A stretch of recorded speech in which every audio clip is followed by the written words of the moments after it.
nouvelle société urbaine constitue le quatrième chapitre d'histoire de la classe de cinquième. Le tableau Les époux Arnolfini de Van Eyck illustre l'apparition et le développement de riches familles de marchands et de banquiers qui sont au cœur des échanges commerciaux au Moyen Âge. Les marchands vont donc prendre de l'importance dans les villes, comme par exemple les Médicis à Florence, qui vont contrôler la ville et dont certains membres vont même devenir papes. La problématique du chapitre est la suivante. Comment l'essor des villes et des échanges commerciaux transforme-t-il la société urbaine au Moyen Âge? La ville de Bruges est constituée de très nombreux canaux. Elle se situe dans le nord de l'Europe, dans le comté de Flandre. Elle est reliée à la mer du Nord par un fleuve qui se nomme la Reille. La ville de Bruges s'est construite autour du château du comte de Flandre.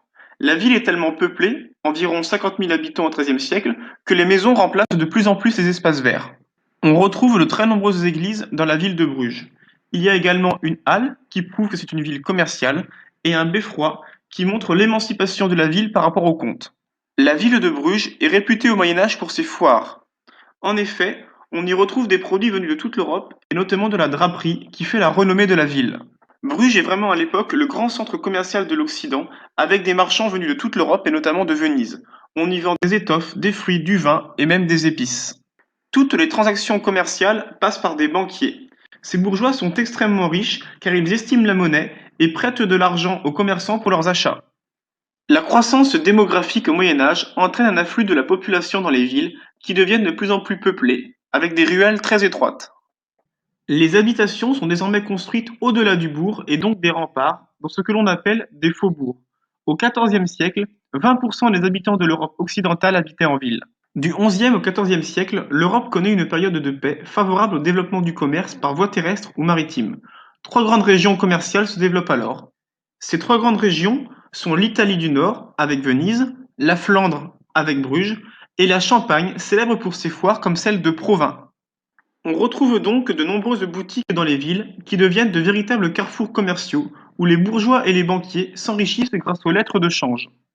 Les habitants des villes sont comme ceux des campagnes sous l'autorité d'un seigneur. Ils vont obtenir progressivement, après négociation ou révolte, des chartes de franchise. Les franchises permettent alors la création d'un conseil municipal qui dirige alors la ville en faisant des règlements et en créant notamment des impôts. La société urbaine du Moyen Âge se caractérise par de fortes inégalités. Les villes vont très rapidement être dirigées par les riches marchands et banquiers qui font partie du peuple gros. La majorité de la population urbaine est constituée par le peuple menu, composé de petits commerçants et d'artisans. Tout en bas de la société, on retrouve les pauvres qui vivent souvent de la mendicité. Les artisans travaillent dans des ateliers et boutiques ouverts sur la rue aux heures du jour. Dans chaque atelier, un maître emploie quelques compagnons ainsi que des apprentis. Tous les artisans d'un même métier sont réunis dans une corporation qui fixe les conditions de travail et la façon de fabriquer les produits. L'église est très présente en ville car on retrouve de très nombreux fidèles. Les chrétiens se rassemblent pour prier dans des cathédrales de style art gothique.